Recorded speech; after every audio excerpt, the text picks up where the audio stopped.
Intestinal ischemia, which can affect the small or large intestine, can be caused by any process that reduces intestinal blood flow, such as arterial occlusion, venous occlusion, or arterial vasospasm. The blood supply to bowel and colon. So it comes from the superior mesenteric artery and the inferior mesenteric artery. So the superior mesenteric artery have branches, the middle colic, the right colic, the ileocolic artery, and jejunal arteries. For patients with acute symptoms, a rapid diagnosis is imperative since the clinical consequences can be catastrophic, including sepsis, bowel infarction, and death. Ischemic damage is caused by hypoxia and reperfusion injury. Diagnosis is difficult because symptoms are not specific and the index of suspicion has to be high. Mortality rates for acute mesenteric ischemia range between 60% and 80%. Acute mesenteric ischemia is classified as either occlusive or non-occlusive mesenteric ischemia. Occlusive mesenteric arterial ischemia is subdivided into acute thromboembolism and acute thrombosis. Etiology. The common cause of acute mesenteric ischemia can be classified into thrombus in situ, embolism, non-occlusive cause, and venous occlusion and congestion. So thrombus in situ would be acute mesenteric arterial thrombosis, embolism or acute mesenteric arterial embolism, non-occlusive cause or NOMI, mesenteric venous thrombosis, MVT. Arterial embolism. Emboli are the most frequent cause of AMI, responsible for approximately 40 to 50% of cases. In most situations, the source of emboli is from the heart, following myocardial infarction, atrial tachyarrhythmias, endocarditis, cardiomyopathies, ventricular aneurysm, and valvular disorders.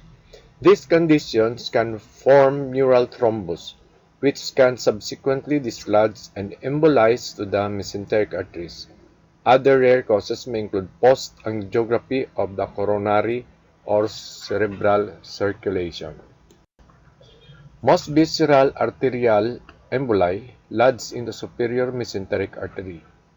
About 15% lodge at the SMA origin, while about 50% lodge distally or at beyond the origin of the middle colic artery.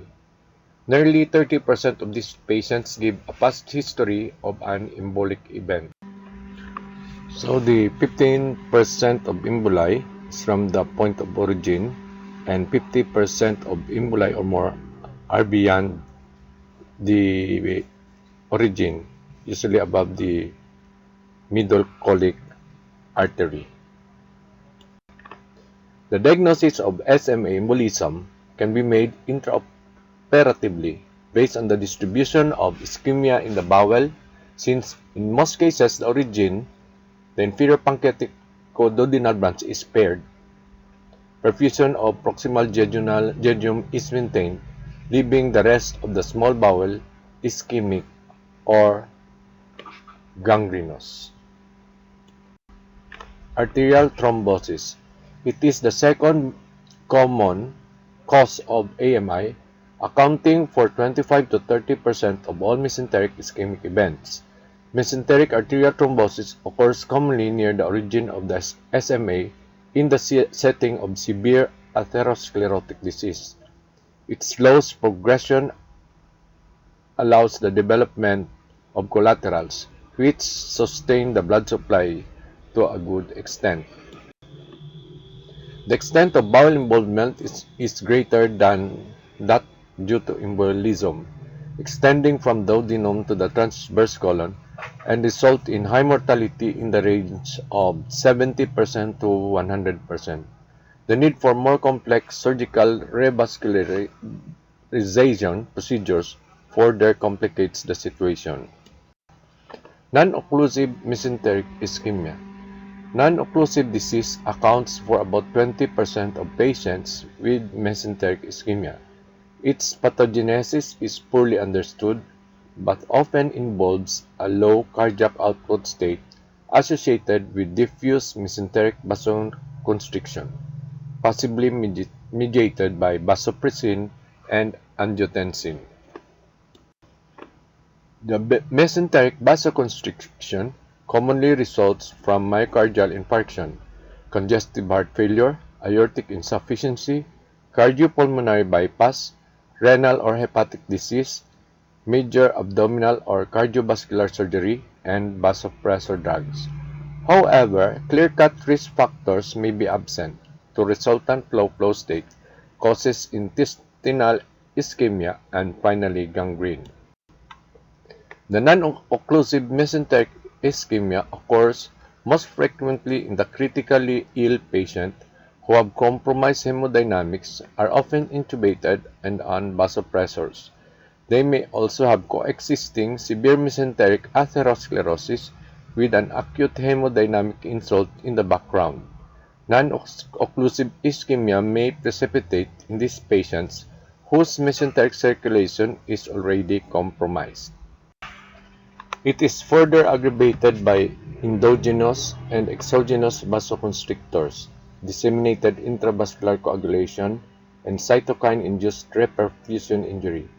Both in vitro and in vivo studies have demonstrated the enhanced risk from the use of vasoactive drugs, particularly digoxin, in the pathogenesis of non-occlusive mesenteric ischemia by inducing contraction of splanchnic venous and arterial smooth muscle.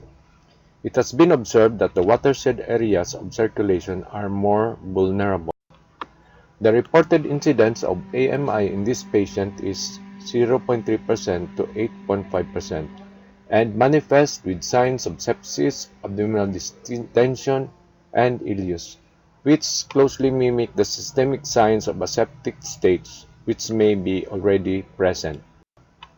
The mortality rate in such situations is very high, almost up to 56%, which is understandable in the context of delay in diagnosis and the already compromised state of the patient. Mesenteric venous thrombosis. Mesenteric venous thrombosis is the least common cause of mesenteric ischemia, representing up to 10 to 15% of all patients with mesenteric ischemia.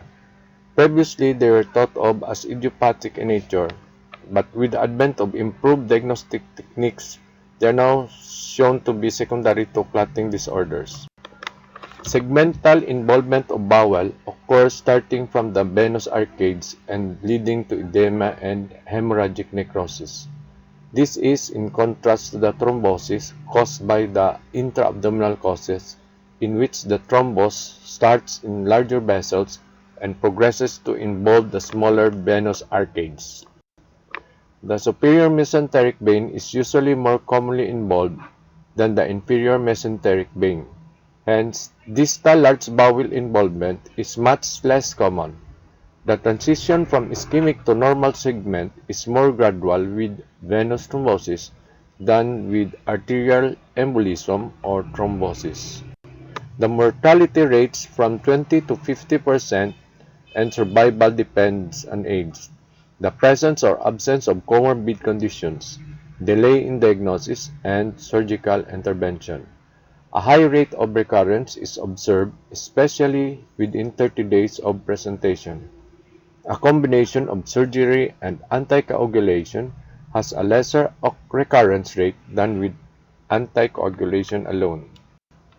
The observation that most of the recurrences occur at the site of bowel anastomosis is highly significant. This reflects inadequate bowel resection or propagation of the residual thrombus, both of which indicate a gradual ischemic transition zone spread over some distance from the area of gangrene which is vulnerable to further necrosis, probably due to the propagation of thrombosis and persistent ischemia.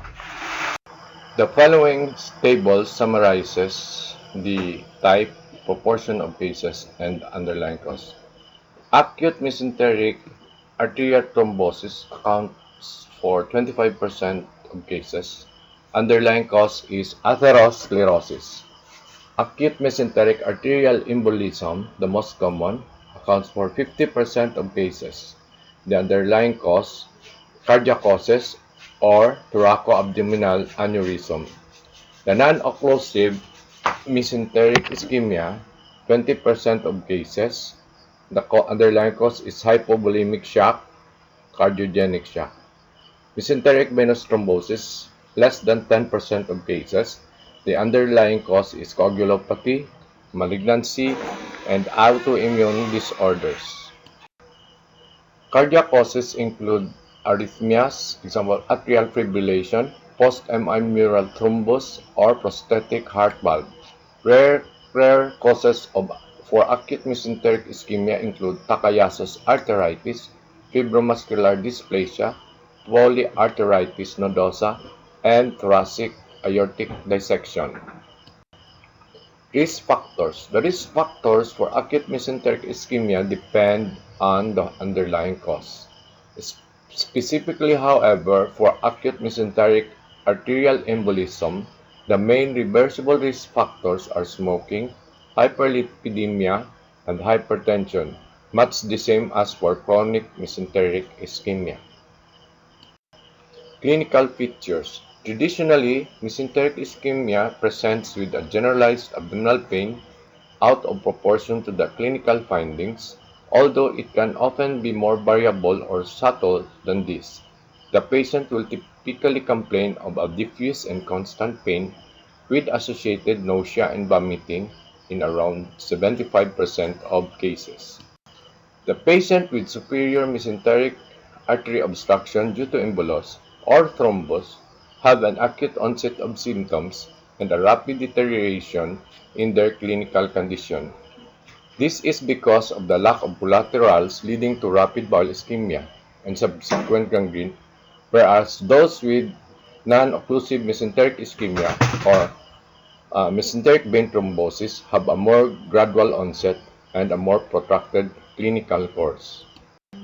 Non-occlusive mesenteric ischemia occurs most frequently in the critically ill patients who have compromised hemodynamics, are often intubated, and on vasopressors. They may also have coexisting severe mesenteric atherosclerosis with an acute hemodynamic insult in the background.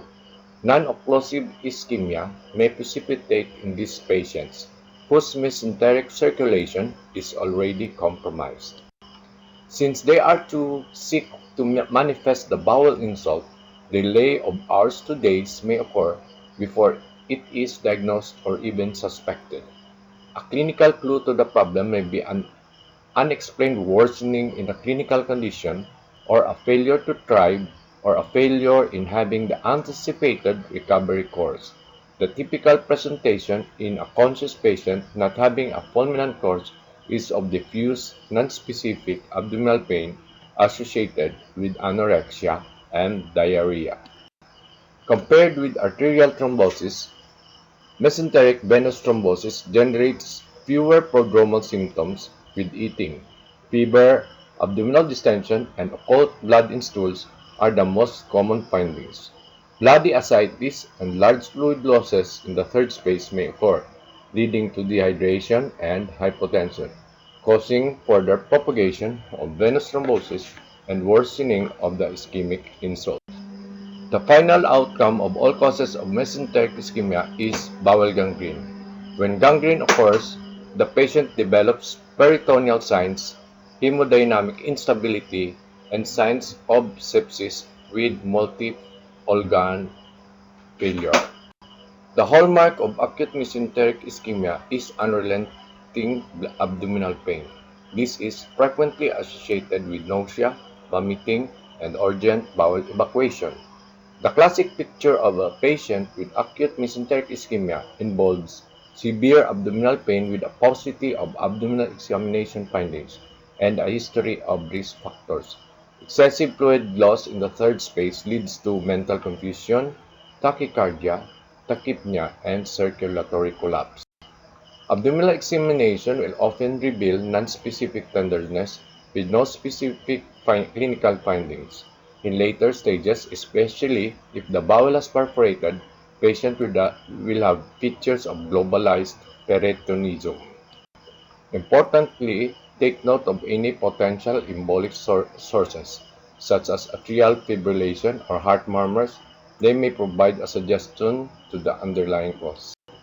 Differential diagnosis. Mesenteric ischemia should always be considered in cases of acute abdomen, especially where there is no other obvious cause. Other causes of acute abdomen that may have similar presentation include peptic ulcer disease, bowel perforation, and symptomatic ascending aortic aneurysm. Investigation. Laboratory tests are non-specific. Arterial blood gas (ABG) should be performed urgently to assess the degree of acidosis in serum lactate, secondary to the severity of bowel infarction. However, this can be normal even in severe cases. Routine blood tests that should be performed, including FBC full blood test, urea or serum creatinine levels, electrolytes, clotting factors, amylase, and liver function test. If the ciliary trunk is affected, ischemia of the liver may cause the red sweat. While an amylase is commonly measured to exclude pancreatitis as a case of the abdominal pain, counterintuitively, amylase also rises in mesenteric ischemia, as well as ectopic pregnancy, bowel perforation, and diabetic ketoacidosis. Imaging. The definitive diagnosis of acute mesenteric ischemia for both arterial and venous mesenteric disease requires a CT scan with IV contrast, as a triple phase scan with thin slices taken in the arterial phase. Arterial bowel ischemia will initially show on CT imaging as edematous bowel, secondary to the ischemia, and vasodilation, before progressing to a loss of bowel wall enhancement and then to pneumatosis. Selective angiography is considered to be the gold standard for diagnosis of acute arterial occlusion with reported sensitivity ranging from 74% to 100% and a specificity of 100%. But CT angiogram now is much easier to do. Oral contrast should be avoided in cases of mesenteric ischemia due to difficulty in assessing for bowel wall enhancement.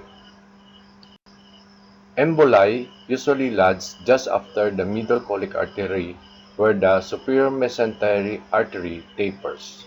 The thrombotic disease usually manifests as a complete lack of visualization of the superior mesenteric artery origin on the lateral aortogram, associated with prominent collateral vessels in delayed antero-posterior views. MVT or mesenteric venous thrombosis is characterized by a segmental slowing of arterial flow along with lack of opacification of the corresponding mesenteric or portal venous outflow tracts. In contrast to NOMI or non-occlusive mesenteric ischemia has a diffuse involvement with normal venous runoff. NOMI or non-occlusive mesenteric ischemia also features a strings of sausages sign due to multiple narrowing of the major superior mesenteric artery tributaries. Reflux of contrast material back into aorta is seen in venous occlusion and NOMI and selective SMA angiography. Colonoscopy has been used to diagnose ischemic colitis but fails to visualize much of the small bowel. In addition, endoscopy may not detect subtle ischemic changes where full-blown gangrene has still not set in, and these are the subset of patients who have maximum benefit from early and prompt diagnosis. Laboratory findings of elevated white blood cell counts, phosphate, lactate, and lactate dehydrogenase level in peritoneal fluid may be present in mesenteric ischemia but is usually non-specific. Duplex ultrasonography has been used to detect a significant stenosis, more than 50%, in the mesenteric vessels in patients with chronic mesenteric arterial occlusive disease, but its role in acute mesenteric ischemia seems limited. Magnetic resonance imaging takes longer time, making its use unlikely in this rapidly progressive disorder in contrast to MDCT or multi-detector computed tomography and angiography. Peritonioscopy may also be a useful tool for investigating AMI due to venous thrombosis. Serosanguinous fluid in the abdominal cavity of an older patient with abdominal pain, hemoconcentration, and leukocytosis is strongly suggestive of mesenteric vein thrombosis. Clinicians must be aware that undue delay caused by insensitive and nonspecific diagnostic techniques may worsen patient outcome. Initial management. Acute mesenteric ischemia is a surgical emergency requiring urgent resuscitation with early involvement surgical consultants. Ensure that patients receive IV fluids, a catheter inserted, and a fluid balance chart started. For confirmed cases, broad-spectrum antibiotics should be given due to the risk of fecal contamination in case of perforation of the ischemia and ischemic bowel and bacterial translocation. Initial medical treatment focuses on fluid resuscitation and correcting electrolyte imbalances. Avoid vasopressors and alpha-adrenergic agents which may cause vasospasm. Broad-spectrum antibiotics should be given before surgery to avoid abdominal sepsis if the necrotic bowel is resected. Early surgical exploration is required to assess the level of ischemia and spread of necrosis. Revascularization of the bowel is the primary goal of surgery, and excision of necrotic bowel is necessary. After revascularization, the bowel should be assessed for viability, which include checking for pulses with a continuous wave Doppler, peristalsis, and normal color. Depending on the vessel occlusion type and location, open or endovascular surgical interventions are indicated in treating occlusive mesenteric arterial ischemia. Bowel resection occurs in 53% of second-look surgeries and 31% during exploratory surgery at the first attempt to revascularization. The difficulty of assessing the extent of necrosis of the bowel warrants a second-look surgery 12 to 48 hours after revascularization. As NOMI is secondary to vasospasm rather than occlusion, treatment is medically focused and relies upon reversing the underlying cause of the low flow state. Catheter-directed papaverine or phosphodiesterase inhibitor delivered by a side-hole catheter or thrombolysis catheter is an interventional option. The patient will have a significant acidosis and is at high risk of developing multi-organ failure. Therefore, early intensive therapy unit input to optimize the patient and for post-operative support is necessary. Definitive management. The location, timing, and severity of the mesenteric ischemia, among other factors, will determine the surgical intervention performed. Excision of necrotic or non-viable bowel, if not suitable for revascularization. Post-operatively, the patient should be on the intensive care unit. Plan for potentially loop laparotomy in 24 to 48 hours. The majority of patients will end up with either covering loop or end stoma, and there is a high chance of short gut syndrome. Revascularization of the bowel involving removal of any thrombus or embolism via radiological intervention, the decision for revascularization is made depending on the state of the patient, the bowel, and the angiographic appearance of the mesenteric vessels. This is preferably done through angioplasty due to the risk of aortic contamination in open surgery. However, open envelopectomy is possible either through the CT of SMA, IMA, or the aorta. A CT angiogram can show narrowed or black areas of a blood vessel. The test can also show whether there is a buildup of fatty materials called plaque in a blood vessel. Complications. The main risks from mesenteric ischemia are bowel necrosis and perforation. Mortality is between 50 to 80%, even if the diagnosis is made and treatment is performed. Those that survive may have short React syndrome. Key points. Acute mesenteric ischemia is most commonly caused by an embolus, yet may also be caused by a thrombus in situ, venous occlusion, or non-occlusive causes. Patients present with excessive pain out of proportion to clinical findings with typically an otherwise unremarkable examination. Ensure to assess for potential sources of embolus. Definitive diagnosis is made via CT angiography. Surgical treatment involves either bowel resection or revascularization. However, mortality rates are more than 50% even in treated cases. Differential diagnosis. The early identification of AMI is paramount to reduce the likelihood of debilitating morbidity and high mortality. AMI has a big presentation and a high index of suspicion is necessary to diagnose suspected patients because of life-threatening potential of the disease. Findings of abdominal pain out of proportion to a physical exam and cardiovascular risk factors that predispose a patient to embolism and peripheral thrombosis should alert the clinician to consider AMI. Diseases to consider in the differential diagnosis are those that cause acute abdominal pain and are therefore variable. These include acute colitis, ruptured abdominal aortic aneurysm, bowel obstruction, diabetic ketoacidosis, gastrointestinal perforation, and malignancy.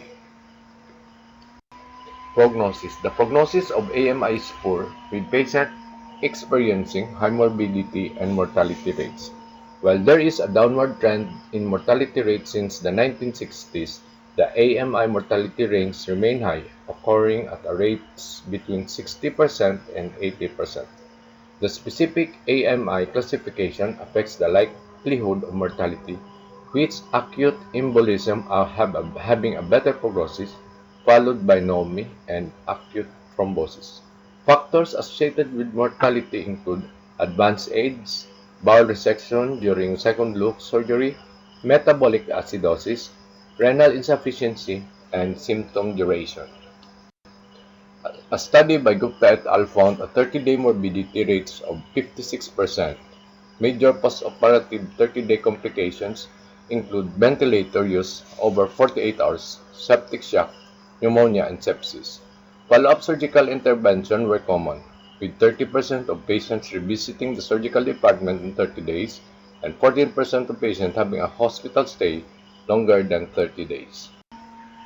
Research done by Dr. Ray J. Libaki. Please subscribe to my channel and click the notification bell to hear further updates. Thank you.